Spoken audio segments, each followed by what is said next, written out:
because I expect Nigeria to have more of the ball, even though there's a world where because of the crowd we may try to play safe and try and play on the counter attack, but we have the better team, the better players, so really we should be playing offensive football and playing on the front foot in this game against the Moroccans. Attacking patterns, we'll see Chebak operate centrally. That's somebody we probably have to watch the most. It's probably their best player, to be honest. Very, very, very, very good player. Of course, they also have home support, which has boosted their resilience. When you look at their comeback against Ghana, that definitely helps with their belief. And of course, they don't want to lose yet another final in front of their home crowd. So we have to be very, very wary of this game. Now, players to watch. I already said Ghislaine Chebak, number 7. Very, very good forward and their captain. Scored a hat-trick against DR Congo. Leading scorer, set piece taker, leader on the pitch, thrives on high pressure moments. She's basically like their star player. Basically the Hakimi, if we could make that kind of comparison. Ibtisam Draidi, the number 9 striker as well. She scored a brace in their win against Mali, so we have to look out for her. Clinical finisher, particularly strong in early match bursts and dead ball scenarios. And then they've got their winger, Uzraoui, who we have to be careful about. She's the one who scored the equalizer with the fantastic shot against Ghana and sent the match to penalties. A lot of energy, very good at exploiting channels, so we have to be careful. And their goalkeeper as well, she saved Ghana's third penalty in penalty shootout, so we need to look out for that. But of course, if it goes to penalties, we trust Nadozie. She's probably the best. She's definitely the best goalkeeper in Africa and probably one of the best penalty stoppers in women's football globally. So we cannot take her for granted at all, But anyway, we should see the Moroccans try and exploit defensive gaps. They're prone to conceding. We should exploit their defensive gaps because they're prone to conceding, especially quick counters and set piece threats where we can really shine and thrive against the Moroccans, and as long as we can neutralize their set piece delivery, especially from Chebak, that will be good. We need to press early and wide. That's something that we do well, to be fair, so let's see how that goes, and we must stay composed in shootouts if it ends up being penalty shootouts. Remember, the last AFCON we lost on penalties to them, so we have to be careful, although we played that game with 9 players, so we will not play a game with 9 players again, so at least 11 versus 11, I trust us, let them just give us a good ref. As for the score predictions, please tell me in the comments what you think the score will be and who you think may score the goals. As for me, please don't cook me again. You predict tough game for Nigeria. Somebody will interpret it like they not go to school, as if you are saying that Nigeria will lose. How can I be Nigeria Football Weekly and expect Nigeria to lose or want Nigeria to lose? So please, let's be guided with our thinking and our comments here. Please, God bless you as you listen. We appreciate all the support. In fact, the way some of our videos have exploded over this Women's AFCON, I could not have even predicted it. But please, I appreciate all the positive comments, but you negative Nazis, please use your sense first before you just talk anyhow, because it's internet. There's still human beings behind this channel, and we're just trying to do our best for the country. But that being said, my prediction for this game is a 3-1 win to Nigeria. I really think we can't afford to let it go to extra time, but we have the mental resilience with 11-11. If it ends up being extra time or penalties, we can deliver. But I expect Nigeria to handle this game in 90 minutes and win this game by 3-1. I know we'll definitely score a set piece. That's my prediction. And I hope that Okoronkwo can crown her moments. Her and Hazelwood, they've had such a good tournament. So between Okoronkwo, Hazelwood, and Ajibade, let them even get 1-1 goal each. And let's, wrap this thing up and carry our 10th title and reassert ourselves as the dominant force on the African continent. There's a Women's World Cup in 2 years' time. So there'll be yet another AFCON coming soon, which will also serve as the qualifiers for the World Cup. But of course, if you go in there confident that you're going to win, you've won the title, you're number 10. It definitely focuses the mind in terms of your confidence and what you can expect going forward. So we wish Super Falcons all the best. We'll of course be doing a review episode of the final on Sunday, and hopefully it will be good news and we'll be able to report on a wonderful performance from the Super Falcons. Maguro, the team, everybody, we wish you well. Thank you so much for bringing us so much joy, and we're proud of you and we believe in you, and please go forth and get that 10th title. So until next time, remember, please, I don't want to hear stories about, we don't know about this game. It's not possible. You have to know. You have to know. Do you know what I'm saying? So please, the game is on Saturday at 9 p.m. Nigeria time. 9 p.m. Nigeria time. Please make a note. Super Falcons, 9 p.m. Saturday against the, I don't know what the women's team, Atlas Lionesses of Morocco. 9 p.m. It will be on Super Sport for sure. Everybody in diaspora will be on Bein Sports, So watch the game, and we look forward to celebrating the victory soon. Until next time, I've been host Oluoke. Thank you so much for all the support. Honestly, thank you. And I'll be, of course, providing the next episode to review the final. Until next time, I've been host Oluoke. Take care and peace out. Thanks for watching this video. Please like, share, subscribe, and click the bell to get a notification whenever we drop a video. You can also find our social media channels listed below. And of course, up Super Eagles and Nigeriano they ever carry last. Highest score inside. They've got players. I think the top scorer right now is Christian Chabak. She's got 4 goals. We've got our own Chiwendu Hezwe. I think she's got 3 goals as well. We're both scoring sides. Yeah, but the difference with that, Nigeria is keeping the back line. But you have to concede from open play. No, exactly. See, the difference is just more than Nigeria not just conceding. The difference is you have an experience side in Nigeria. You have a side that actually tasted this. After before, over. Exactly. So you have a side that is more compact to me. You have a side that is well tutored and well coached. And even when it comes to when you bring it to the youth, we've got some youthful players that are very fun. Esther Okoronkwo and absolutely stalwart, if not one of the best players of the tournament. Rashad Ajibade stepped up, I know, but come on, for me, Esther Okoronkwo. Convincing to me. Exactly. Ajibade, yes. She has been a better player after the stage. But I think the best player for Nigeria at this WAFCON has been Esther Okoronkwo. Yeah. 4 assists, 1 goal in 4 games. In 5 games. Five games. Proper midfielder. Exactly. That feel good factor. Like whenever she's on the ball, and she's young, very young. She's very young. Whenever she's on the ball, you feel something's gonna happen. Yeah. Jennifer Chegide hasn't hit the height we expect her to hit at this WAFCON. But at the end of the day, I think, like you said, pound for pound, player for player, stride for stride. Come on, Nigeria should be far ahead. Well, let's look at Morocco's journey to the final of the Women African Cup of Nations. Started with a 2-2 draw against the Copper Queens of Zambia. They had to come back twice in that particular game against Zambia. Then they went on to defeat the DR Congo by 4-2 before a slim 1-0 win against a very physical Senegal side. Then defeated Mali in the quarterfinals by 3-1 before stopping Ghana on penalty shootouts to reach the final for Nigeria. It started with a 3-0 win over Tunisia in their opening game, followed by a slim 1-0 win in their second game against Botswana before a goalless draw in our last game against Algeria. We then spanked the Copper Queens of Zambia by 5-0 before edging South Africa at the death by 2-1. Now, similar sign, Nigeria, at least one thing is common in the two sides, is the fact that both sides have faced Zambia in this competition. So the only common familiarity between the two sides is Nigeria faced Zambia, and of course, Morocco also faced Zambia. While they played at the 2-2 draw, the Super Falcons dismantled the Copper Queens, annihilated, humiliated, and made sure Barbara Banda was banded in Band A in Nigeria Electricity. And all of this, it just tells you one thing: Morocco are not scared. But there's a huge factor.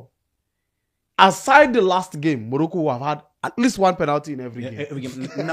Now, this is a factor that we must look at. And also the fact that Osinachi Ohale, we did not see that part of Nigeria until that stupid mistake from Osinachi Ohale that led to that penalty.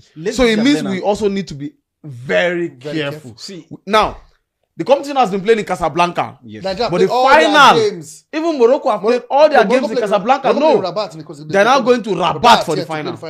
Deliberate. So it means that we're not playing against Morocco alone. We are playing against the entire nation in the final. It's normal. I mean, see, they are on the verge of making history. Should we be scared of the officiating? Not really, because there will be so much eyes on the officiating. The whole continent will be watching, so you can't afford to make. Not even the whole continent. Guys, remember the last time we met Morocco? The whole world was watching. We had 2 red cards. In the semi-final. It can't and went on again. Even though we held our own, to the but went on to lose on penalties. I understand that becoming going to become two different things entirely right now. See, the simple truth is this, right? The North, I mean, Africans are known for their shenanigans. Yeah, they do a lot of things. Absolutely, They find a way frustrating their opponent. The laser, everywhere including that laser that I hate. I saw the laser I in one of the hate games, that. Including to the referee's face. Exactly. You know, but come on, that is not going to intimidate us. That is not going to stop us from winning. That. See, if you're better, you're better. If you're good, you're good. If you're distant, you're distant. And what you have in this team right now, I mean, compared to what we have in this WAFCON, come on, we're far better. Now, I understand there'll be a lot of things. We saw what happened to Super Good last time we went to North Africa, Libya particularly. We ended up not playing that game. But Morocco, no matter how funny they are going to behave, I know there's an extent that they will know they will not take it beyond because the world is it's watching. the final. Yes. So the whole of Africa is FIFA watching. is watching. And FIFA is going to be officiating. Knows, come on. See, the truth is at times the more your opponent matters. What you can do to probably a lesser country, you can't do it to Super Falcons. Yeah, we're big. As far as this continent is concerned, when they say women football, the first name that comes to mind is Super Falcons. Yeah. Super Falcons. Current competition, we might not been able to be there, or we have not been there that much. But come on, so with all these things, right? I understand what they're trying to do. It's normal. See, you have to win at all costs. They've not tested this glory before, and they have an opportunity back to back. I think they were in the final last time. Yes, South Africa. In Morocco, they wouldn't want the same thing to happen, so they're doing everything possible, which I understand. And even if I were in the shoe, bro, I wouldn't mind doing some of these things. But because of the amount of talent in that team, and because of the self-belief, the conviction I've seen in that team, and what the coach have been able to do through the process. I mean, like I said, I would never take my word back from what I saw during the group stage. Maybe in the group stage, upgrade. So, like I said, nobody's going to stop. I think there's another angle we need to look at from as well. The fact that Nigeria have not played any extra time. We've not played beyond the 90 minutes in all their games. South Africa were, unfortunately for Morocco, they have pulled the whole distance by Ghana, and they have to go around there. Now, forget Nigeria played earlier, so Nigeria has more rest time, and they played more minutes in the semi-finals. Yeah. That could be another factor. But at the end of the day, like you said, it boils down to quality. That's it. Which is Nigeria has got quality. Yeah. I mean, compared to Morocco, I could go back to the names of the players that did not make it to the squad. That on a normal day would walk into the Moroccan team and play. Gift Monday. Exactly, Gift Monday. Edna, that lady who's Madi as well. So, but at the end of the day, man, come on. I don't think we should be scared. I don't, there's no out of fear. No, see, the fear should come from their theatrics. Theatrics. Trying to do everything possible to frustrate us. Now, that's just one thing. They've moved the game to Rabat, right? Let's watch out and see what next. Now, this is where the psychologist in the team will have to aim her coin. Tell the girls to calm down. Forget about no pressure. Normal. Play football. Football is 11 about 11. But you know the funny thing. Now the biggest question is this, right? You know, before the tournament, they normally name the stadium that would host the final. Yeah, it was Rabat was named. Rabat was named. So we already know. We knew. Nothing so special. We should know we are going to Rabat. It's not a theatrics. It's nothing the same. It's the normal. It is what is expected. Yeah. So regardless of who got to the final, Rabat would have still been. So come on. And for one reason, not a big deal at all. I'm also cheering them on his goal. Just a minute ago, I think if he wins this WAFCON, it gives other indigenous coaches a side to say, come on, hey, I got a chance. Absolutely. So, aliens are from Africa. Okay, I agree Ghana got a foreign manager. I agree Zambia has got a foreign manager. I think Morocco has got a foreign manager.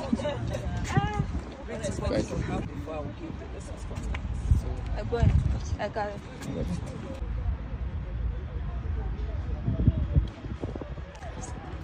Welcome. Good afternoon.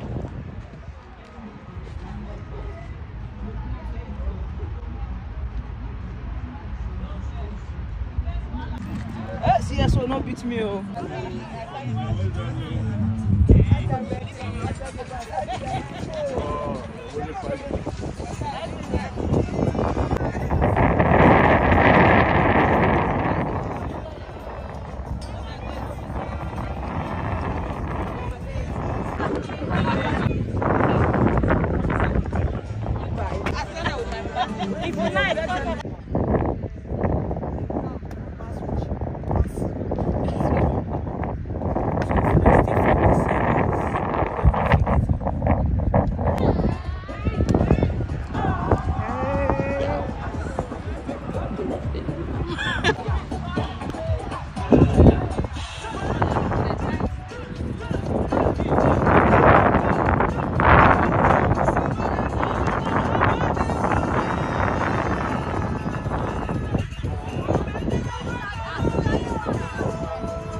First, I need to know them.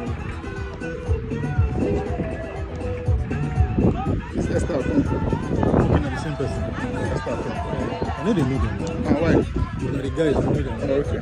Then they confuse me. Even when they win, you start to know them. When they win, you start to know them. I don't even feel know the one. Even as I see the one in school, I don't go know the person. They do confuse me.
okay. Like, well, why? Like, why? I could tell that.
The host nation have done it again after a keenly contested game between Ghana and Morocco, a game which was so close that it had to take only penalty shootout to separate the two teams. Khadija Mishi, the goalkeeper of Morocco, turned out to be the hero of the game, just like she did in the semi-final of the last WAFCON, taking Morocco through to their second consecutive WAFCON final. So now, it's the host nation, their fans, and all the numbers against Nigeria, the Super Falcons, the most successful side in Africa. This final will be a classic.